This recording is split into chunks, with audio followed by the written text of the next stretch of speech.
आपका आज की वीडियो में स्वागत है। आज जो वीडियो हम लेकर आए हैं उसका टाइटल है राजू श्रीवास्तव स्वामी रामदेव कुंभ मेला शिवरी उज्जैन 19 मई 2016 पार्ट 2। वेल गाइस देख लेते हैं, वीडियो काफी डिफरेंट टाइटल है, लेकिन उससे पहले इस वीडियो के चैनल का ओरिजिनल लिंक जो है आपको मेरे वीडियो के डिस्क्रिप्शन में मिल जाएगा। सब्सक्राइब कर, लाइक कर, शेयर कर, फॉलो कर इनके चैनल को। उसके अलावा मैं व्लॉग चैनल का लिंक और इंस्टाग्राम का लिंक भी हमारी वीडियो के डिस्क्रिप्शन में मिल जाएगा। सब्सक्राइब कर, लाइक कर, शेयर कर, फॉलो तो करें। चलिए देख लेते हैं ये वीडियो। अच्छा, बड़े शहरों में ये है, बड़े शहरों में ये है कि पड़ोस के यहाँ क्या हो रहा है, पता ही नहीं होता। पड़ोस के यहाँ कौन आ रहा है कौन जा रहा है, किसी को कोई लेना देना नहीं है। हैं? कई बार बड़े पड़ोसी शहरों में ऐसे होता को मालूम ही नहीं रहता कि बगल में कौन रहता है। लेकिन छोटे शहरों में ये बड़ा सब प्रॉब्लम पता है, होता है। किसके घर में कौन आया, कितने दिन रुका, किसकी शादी कहां हुई, किसकी टूट गई, किसके लड़के के क्या हालचाल है, लड़की कहां पढ़ती है, दूसरे के ताक झांक। अब एक शादी हुई छोटे शहर में, तो हस्बैंड वाइफ बहुत खुश हैं, बच्चा नहीं हुआ, 3 साल हो गए, बच्चा नहीं हुआ, मगर वो लोग संतुष्ट हैं। पड़ोसियों को टेंशन, पड़ोसन चाची आ गई,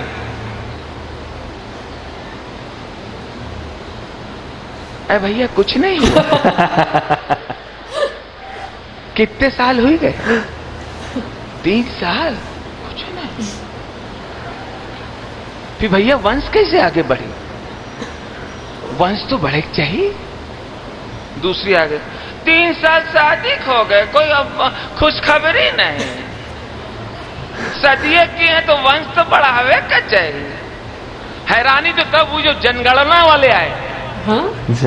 वो भी समझा के गए, उनका क्या लेना देना, वो भी समझा गए। नहीं नहीं देखिए, अब घर में खुशियां तो होती हैं, वंश तो है, I don't know. वंश तो बढ़ना चाहिए। अरे हम लोग खुश हैं भैया, आप इधर आइए, इधर माता जी इधर आइए। आप कहां से आई हो, कहां रहती हो? बगल। माता जी हम लोग खुश हैं, हमें कोई परेशानी नहीं है, हम लोग संतुष्ट हैं। 125 करोड़ लोग हैं इस देश में, वंश कैसे बढ़ेगा, वंश कैसे बढ़ेगा? क्या जो आने वाला आएगा, अगर मैं वंश बढ़ाऊं तो क्या क्या गारंटी है कि सब लोग उससे बहुत खुश होंगे, वो बहुत सफल होगा, वो बहुत देश के लिए अच्छा सोचेगा? वंश तो राजीव गांधी ने भी बढ़ाया था।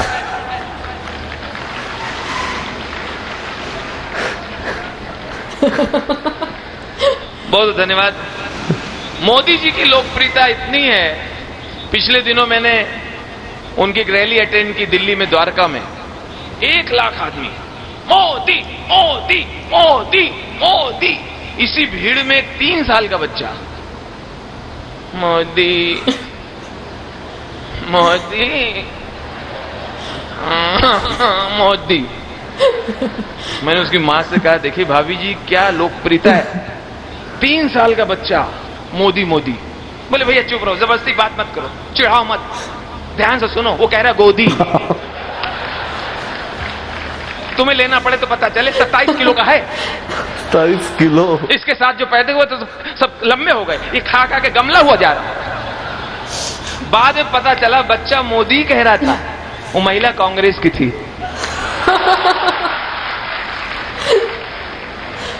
पिछले दिनों चाइना के राष्ट्रपति आए थे और सीधा अहमदाबाद उतरे। अहमदाबाद में चाइना के राष्ट्रपति, नाम मालूम नहीं इन लोगों का, तो जो नाम रख दो लोग मान लेते हैं। शिंगपिंग ठंग, शिंगपिंग बेटंग। तो मोदी जी और चाइना के राष्ट्रपति दोनों झूला बैठे हुए झूल रहे थे, आपने न्यूज में देखा होगा। तो झूला झूलते झूलते मोदी जी ने कहा, मिस्टर जिनपिंग जी, आप हमें ये गारंटी दीजिए कि चाइना की सेनाएं हमारे हिंदुस्तान की ओर रुख नहीं करेंगी। आप हमें गारंटी दीजिए। वो क्या बोला, चाइना माल है, चाइना माल है, गारंटी नहीं।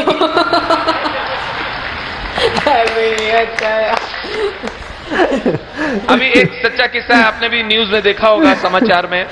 बिहार चुनाव के दौरान लालू जी के ऊपर पंखा गिर गया था, पंखा गिर गया था। तो उस पे मैंने, और हैरानी मुझे तब हुई जब पंखा गिरने का उन्होंने जिम्मेदार बीजेपी को ठहराया था। तब मुझे विषय मिला कि इस पे कुछ बनाना चाहिए। लालू जी को पंखा गिरा, लालू जी बोले, ये जो पंखा गिरा है वो भी ऐसे बोलते हैं। ये नरेंद्र मोदी गिरा है, अमित शाह बांधा है, तभी पंखा गिरने से पहले हमको ढूंढता रहा। जब देखा यही ललवा मेरे कपारे पे गिरा। पंखा गिरा वो दुख नहीं है, दुख ये हथुआ पे गिरा है।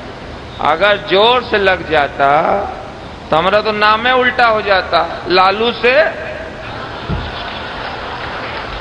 मैं समझ गई वैसे। पिछले दिनों रेल बजट आया, लुड़ा लगड़ा। रेल बजट आया तो एक डिबेट हो रही थी रेल के ऊपर। सुरेश प्रभु जी भी बैठे हुए थे, मुझे भी माइक मिला। सब लोग अपनी अपनी बात रख रहे थे रेलवे को लेके, कुछ सुझाव मांग रहे थे, कुछ शिकायत मांग रहे थे रेलवे से संबंधित। मेरे पास जब माइक आया, जो सच्चा किस्सा है, जो मैंने उनसे कहा था वही आपको बता रहा हूं।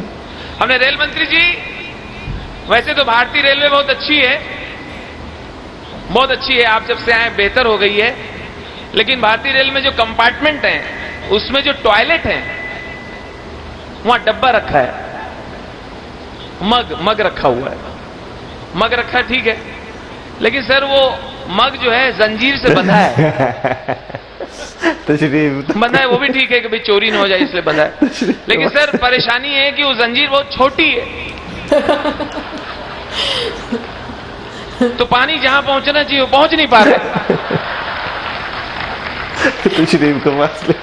तो आपसे निवेदन है, आप भले 2 रुपए बढ़ा लो मगर जंजीर भी बढ़ा लो।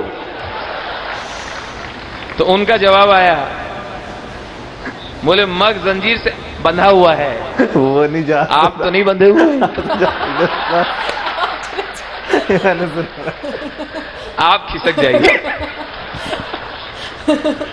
बहुत धन्यवाद। अभी जब भी कहीं चुनाव आते हैं, चाहे उत्तर प्रदेश हो, बंगाल हो, कोई भी प्रदेश हो, चुनाव आते हैं, राजनीतिक सरगर्मियां तेज हो जाती हैं।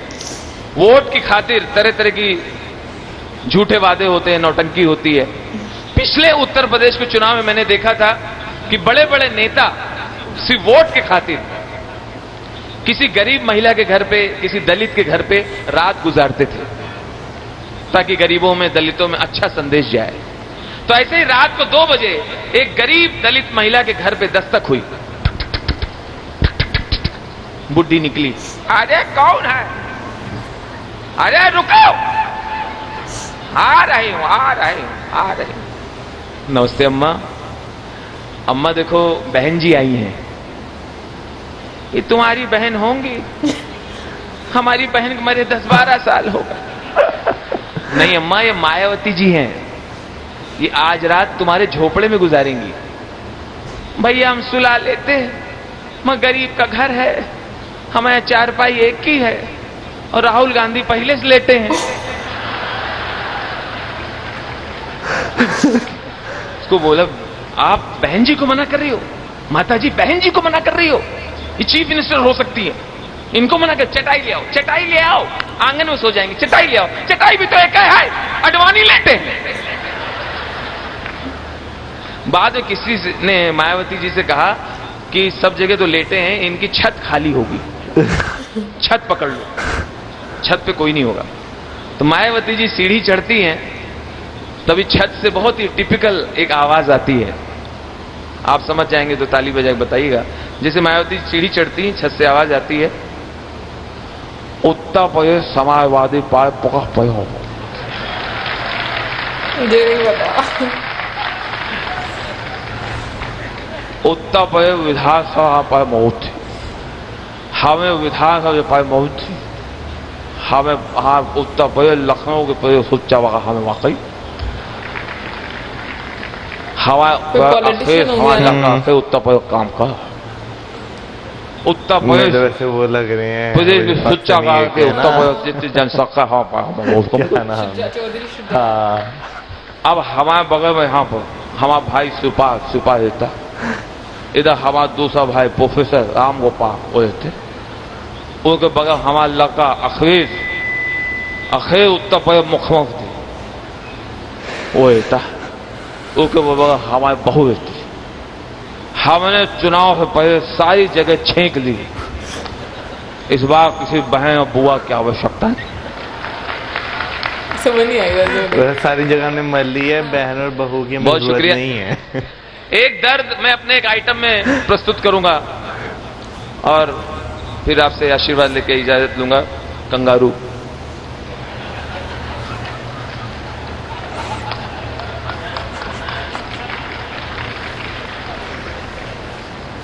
अपने यहां पे लोक कलाएं समाप्त हो रही हैं। वो तो बाबा जी जैसे संत, सच्चे संत, बड़े महाराज जी, उधर हमारे बड़े महाराज जी विराजमान हैं जो लोक कलाकारों को पूरा मौका देते हैं। वरना एक विधा जो समाप्त हो रही है टेलीविजन की वजह से, रामलीला। रामलीला मुझे आज, मैं कानपुर में अपनी तरफ रामलीला देखने जाता था अपनी माता जी के साथ। ठंड के समय हम लोग शौला लोड़ के बोरा लेके जाते थे, आगे बोरा जल्दी से बिछा देते थे ताकि आगे बैठने को मिले। मूंगफली लेके बैठते थे और पूरी रामलीला देखते थे। वो रामलीला अब लोग जाते नहीं देखने क्योंकि उनके पास स्पॉन्सर नहीं है। इतनी कठिनाइयों में रामलीला होती है कि अगर चलती रामलीला में अगर दूर से किसी ने अगर 5 रुपया भी दिखा दिया तो रामलीला रोक दी जाती है। रोक के उस आदमी का पहले सम्मान होता है, तब तक कलाकार ऐसे खड़े रहते हैं,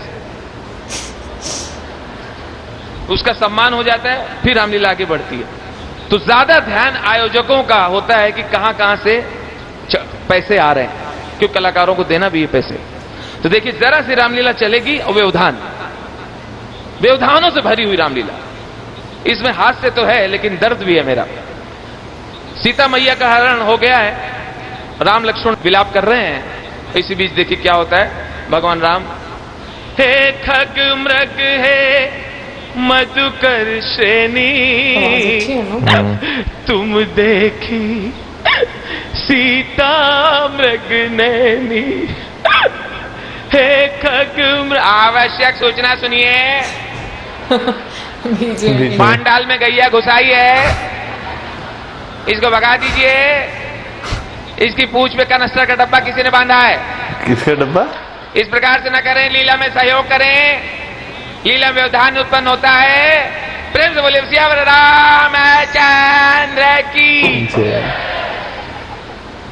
हे खग मृग है मधुकर श्रेणी, आवश्यक सूचना सुनिए। अभी जब आरती की थाली घुमाई गई थी, कुछ लोगों ने उसमें खोटे सिक्के डाल के अच्छे सिक्के उठा लिए हैं। इस प्रकार की कार्यवाही ना करें। हे खग मृग है मधुकर श्रेणी, आवश्यक सूचना सुनिए। परसों रावण जलाया जाएगा, बच्चों को दूर रखें, बुजुर्ग नजदीक जा सकते हैं।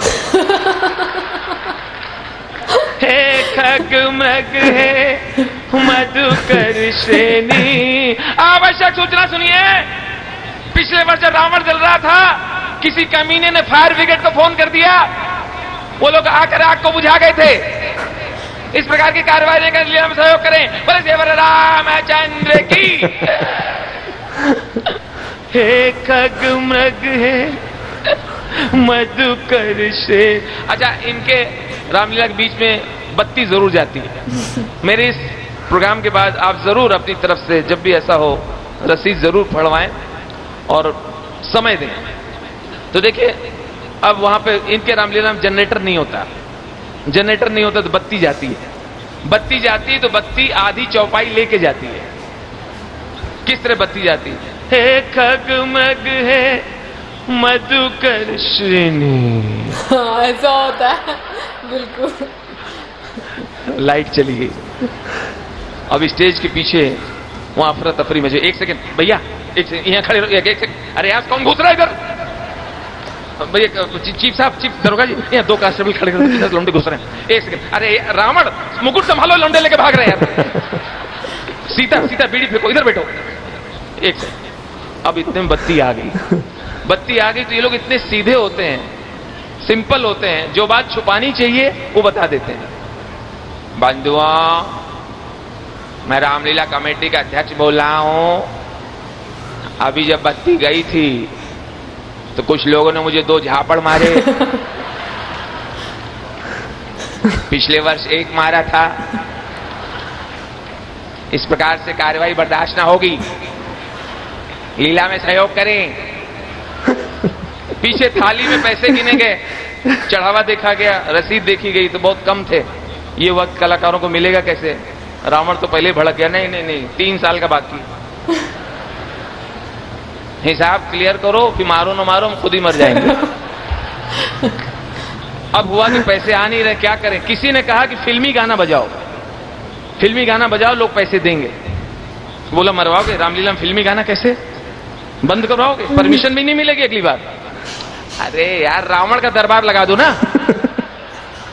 रावण तो देख सकता है ना, रावण पापी है। रावण को जगाया, उठो उठो, तुम्हारा नंबर आ गया। अच्छा, मुकुट उकुट पहन के आया। मैं लंकेश, मैं ही ब्रह्मा, मैं विष्णु, मैं महेश।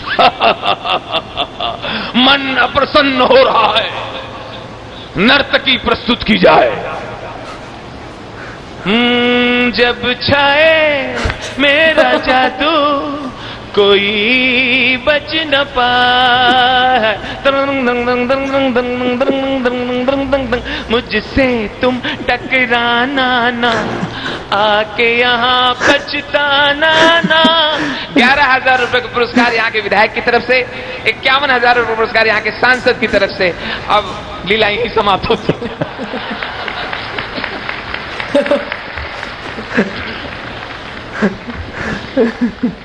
इतना हास्य अपने आसपास बिखरा पड़ा हुआ है कि हास्य ढूंढने की आवश्यकता नहीं। आपका कुछ जिस दिन हंसने का दिल करे, आप सिर्फ गाड़ियां पढ़िए, गाड़ियों के पीछे जो लिखा रहता है। एक टेम्पो के पीछे लिखा था सावन को आने दो, पीछे से दूसरे टेम्पो ने मारा उसको थप्पड़, उसके पीछे लिखा था आया सावन झूम। पहले एक बाइक आती थी, आपको याद होगा, अब समाप्ति पे है बुलेट, बुलेट जावा। ये मोटरसाइकिल थी, बड़ी हैवी होती थी, इतनी हैवी होती थी कभी कभी दरोगा वगैरह को मिल जाती थी, पुलिस ऑफिसर को। और दुबला पतला दरोगा बाइक पे बैठ गया, उसके कंधे हिलते थे, भड़ भड़ भड़ भड़ भड़ भड़ भड़। लेकिन बुलेट की खास बात ये थी, बुलेट कभी चोरी नहीं होती थी, क्योंकि छोटा मोटा चोर स्टैंड से उतार ही नहीं पाता था, हैवी थी। और किसी ने अगर उतार लिया तो बुलेट ही उसके गले पड़ जाती थी। हाँ ले चल ले चल, हाँ ले चल। चोर कहता था रहने दो, गलती से उतार। अच्छा, अपने देश में गाड़ियां रोज नई नई लॉन्च हो रही, नई नई गाड़ियां रोज। सड़कें वही हैं, हाईवेज एक्सप्रेसवेज अच्छे बन गए, लेकिन अंदर सड़कों का हाल वही है। छोटा खड्डा, छोटा खड्डा, छोटा खड्डा, बड़ा खड्डा, खड्डा खड्डा खड्डा खड्डा खड्डा। कुछ खड्डे तो मुंह खोल के इंतजार करते हैं, आओ। इसका तो बहुत ही करते हैं। आओ, एक पहिया तो दो। अच्छा, इतनी गाड़ियां कम थी कि नैनो का आना इतना जरूरी था। नैनो भी आ गई। आप ऊपर किसी बिल्डिंग से नैनो को देखिए, ऐसा लगता है मुर्गी के बच्चे जा रहे हैं। इतनी हल्की है नैनो, हाईवे में उसको किनारे चलाते हैं, उस चलाने वाला भी शर्मिंदा रहता ही। किसी ने कहा देखो कैसे किनारे चला रहा है, समझदार। मैंने कहा समझदार नहीं, उसको मालूम है अगर मैं बीच में आया तो मेरा क्या हाल होगा। लेकिन इतनी हल्की होती है, अगर बगल से तेज अगर ट्रक निकले, नैनो का हाल क्या होता है। नैनो जा रही, ट्रक निकला तो नैनो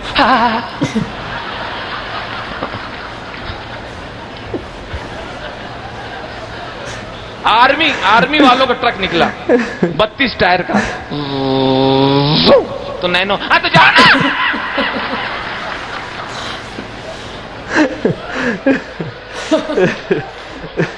ये कार्यक्रम होते रहते हैं, चलते रहते हैं, और यहाँ पे विराम इसलिए लूंगा क्योंकि कार्यक्रम बहुत देर से चल रहा है और आप लोग बहुत समय से बैठे हैं।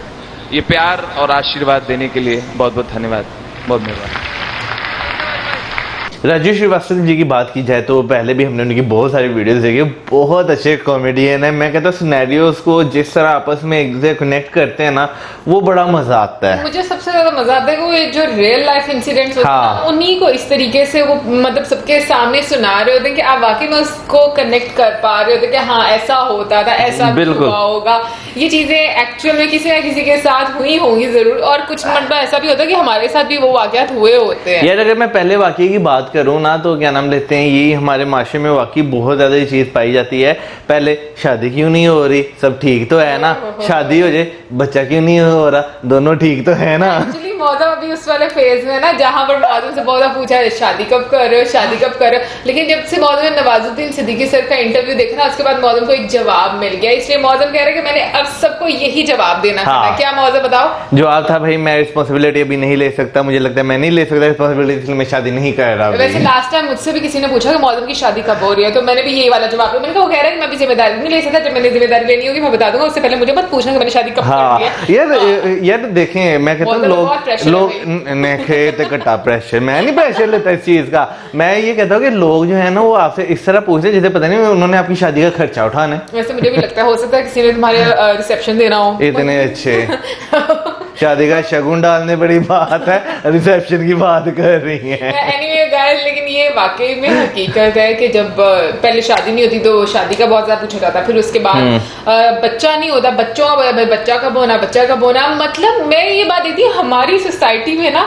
जो मतलब एक कपल है ना, उसको उसके मुताबिक तो लाइफ नहीं गुजारने देनी होती, लोगों ने इंटरफेयर जरूर करना पड़ता है। शहरों में हाँ मैं ये बात मानती हूँ कि इतना ज्यादा ये नहीं होता, पता नहीं होता कि लोग एक दूसरे के घरों में नहीं आते, बट छोटे शहरों में और गांव में, कस्बों में तो मुझे लगता है कि एक एक खबर का पता होता है। वैसे अगर मैं शहरों में भी बात करूँ ना, तो जो मोहल्ले होते हैं ना, वहाँ पे तकरीबन हर मोहल्ले वाले को एक दूसरे का पता होता है कि भाई फलाने के घर में क्या हो रहा है। अगर खास तौर पर मोहल्ले में ही अगर वो आपके जानने वाले गाँव के लोग रहते हैं या रिश्तेदार रहते हैं, फिर तो पक्का है ना कि भाई उन्हें पता होगा ये हो रहा है, ये बन रहे हैं, ये भी पता होगा भाई कितने लिफाफे जा रहे हैं। बट मुझे लगता है मौसम पहले से टाइम बहुत चेंज हो गया। अभी देखो हम लोग भी तो मोहल्लों में रहते हैं, मुझे नहीं लगता कि किसी का किसी की तरफ आना जाना। मेरा ख्याल है अगर हम पुराने मोहल्ले की बात करें ना, वहाँ पे अगर हम रहते होते ना, तो हर बंदे को हमारा पता था। हमें भी वहाँ पे हर बंदे का पता था, लेकिन इस मोहल्ले में हमें खुद कितने घरों का पता है? किसी का भी नहीं। मुझे तो बस यही चीज है, पता बस ये है कि बाकी सबको शायद हमारा पता है। हाँ बट लेकिन फिर भी मुझे ऐसा लगता है कि अब टाइम काफी चेंज हो गया, लोग उस तरीके से इंटरेस्ट नहीं लेते जिस तरह पहले से हुआ करता था। एनीवे आगे बढ़ते हैं। अच्छा मैं यहाँ पर ये जरूर बोलना चाहूंगी कि ये जो वीडियो हम लोगों ने देखी उसमें पॉलिटिशियंस को लेकर जिस तरीके से एक कॉमेडी की गई और एंटरटेन किया गया, तो मैं बस यही बोलना चाहूंगी कि प्लीज उसको सिर्फ एज ए कॉमेडी ही लिया जाए, एंटरटेनमेंट पर्पस के लिए भी कोई भी किसी चीज को सीरियस ना ले, क्योंकि मुझे ऐसा लगता है कि मतलब हर पॉलिटिशियन पर कोई ना कोई मीम बन रहा होता है, कोई ना कोई उसके बारे में जोक किया जा रहा होता है। बट ये कि राजू श्रीवास्तव जी ने जो वो वाला चेन वाला बताया था ना, हाँ, वो वाला ये मैंने बोला कि रियल लाइफ में उनके साथ हुआ है। यार ये जो है ना, मैं अगर बात करूँ ना, तो जो हमारे पुराने रेलवे वजीर थे, वैसे उनके ऊपर ना किसी ने मीम बनाई। अभी मुझे ये कंफर्म नहीं पता कि वो मीम थी कि वाकई में थी। तो उसमें किसी ने लिखा हुआ था कि जनाब जो है ना, जो लोटा है वो तशरीफ तक नहीं पहुंचता, तो बराए मेहरबानी जंजीर को थोड़ा लंबा कर दे ताकि जरा आराम से तशरीफ तक पहुंच जाए। तो नीचे जो है जो मिनिस्टर थे ना, अगर आपकी तशरीफ तक लोटा नहीं आ रहा तो अपनी तशरीफ को लोटे के पास ले जाए। मुझे लगता है फिर वो यहाँ से लिया गया होगा शायद हो क्योंकि उन्होंने बताया ना बीच में कि मतलब रियल में ये एक्चुअल में हुआ था उनके साथ। और अच्छा वैसे मैं बताऊंगी जैसे कि उन्होंने बीच में रामलीला का जिक्र किया, आई थिंक सबसे पहले तो ऐसे मैं पूछना चाहूंगी रामलीला एक्चुअल में क्या मतलब, वो एक प्ले प्ले होता था ना, नाम रामलीला है उस प्ले का नाम। अच्छा और ये मैं वाकई मानती हूँ पहले यहाँ पर जैसे मतलब मेले वगैरह बहुत लगा करते थे, जैसे ये अनाउंसमेंट की बात कर रहे हैं, तो वाकई में ऐसा होता था कि अनाउंसमेंट होती थी और बच्चों के गुम होने की, बच्चों के यार और भी बहुत सारी अनाउंसमेंट हुआ करती थी पहले ना। हम लोग मुझे अच्छे से याद है कि मेले लगा करते थे और उसमें बहुत सारी एक्टिविटीज हुआ करती थी। अब तो शायद कहीं गांव वगैरह में होता हो, मुझे लगता है छोटे शहरों में मुझे बिल्कुल भी आइडिया नहीं कभी। हालांकि मैं सोची इतनी ज्यादा चीजें होती थी ना बचपन में जो कि आपका कहते कि एंटरटेन किया करती थी, आप बाहर जाया करते थे, जैसे मौसम एक वो मौत का कुआं हुआ करता था, वही मैं बात करने लगा हूँ कि जैसे राजू श्रीवास्तव जी ने बात की कि वक्त के साथ साथ जो है वो बहुत कम हो गए, तो वाकई ये हकीकत है कि अब हम देख जाए जो हमने अपने बचपन में देखी हुई ना चीजें, अब के जनरेशन ने वो चीज नहीं देखी। अब जैसे वाकई आपने बात की लकी रानी सर्कस एक लगती थी, फिर उसके बाद मौत का कुआं भी लगता था, बहुत सारी खाने पीने के बहुत स्टॉल्स होते थे, फिर उसके बाद झूले कितने होते थे, एक एंटरटेनमेंट आपको बहुत, फिर ग्राउंड एक बहुत बड़ा होता था जहाँ पर बहुत सारी डिफरेंट मनारे पाकिस्तान में लगता था ना, हाँ पुराना वाला जो था, अब तो खैर नहीं लगता। तो जब लगता था तो बकायदा स्टॉल लगते थे जिसमें तकरीबन पूरे पाकिस्तान से जगह जगह से लोग आते थे, जो उनकी वहाँ की ट्रेडिशनल चीजें होती थी वो वहाँ पे आपको देखने को मिलती थी। अच्छा, वैसे मैं यहाँ पर पूछना चाहती हूँ कि सर्कस वहाँ पर भी क्या अभी लगती है? क्योंकि आई एम श्योर पहले तो लगा करती होगी, वहाँ मुझे बड़ा मजा आया करता था। मैं एक बार तो मैंने देखी हुई है बचपन में, मतलब जिम्नास्टिक बेसिकली मैंने लास्ट टाइम जो देखी थी ना, मैंने अपने बचपन में गांव में देखी थी, उसके बाद यकीन जाने अब दिल करता है कि वो चीज दोबारा वापस आए।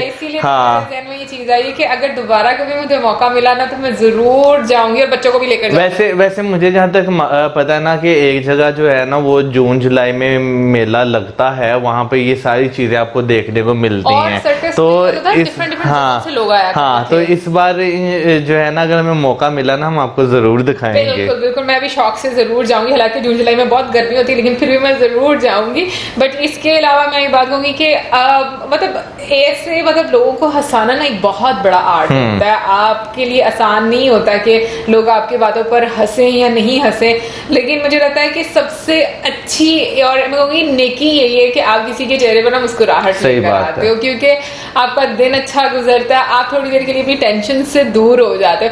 कभी कभी मुझे ऐसा लगता है कि जितना एक टाइम तेज हो गया ना, मतलब कि दुनिया इतनी फास्ट हो गई है, सब कुछ इतनी टेक्नोलॉजी इतनी ज्यादा आ गई है, कहीं ना कहीं पर मुझे लगता है कि 90s की जो चीजें थी ना वो इंसान बहुत ज्यादा मिस करता है हकीकतन। वेल गाइस, जो हम लोगों ने बातें पूछी हैं वो जरूर बताइएगा कमेंट सेक्शन में, और इसी के साथ हमें इजाजत। हमारी video like, subscribe, share, keep us in your prayers. Good bye.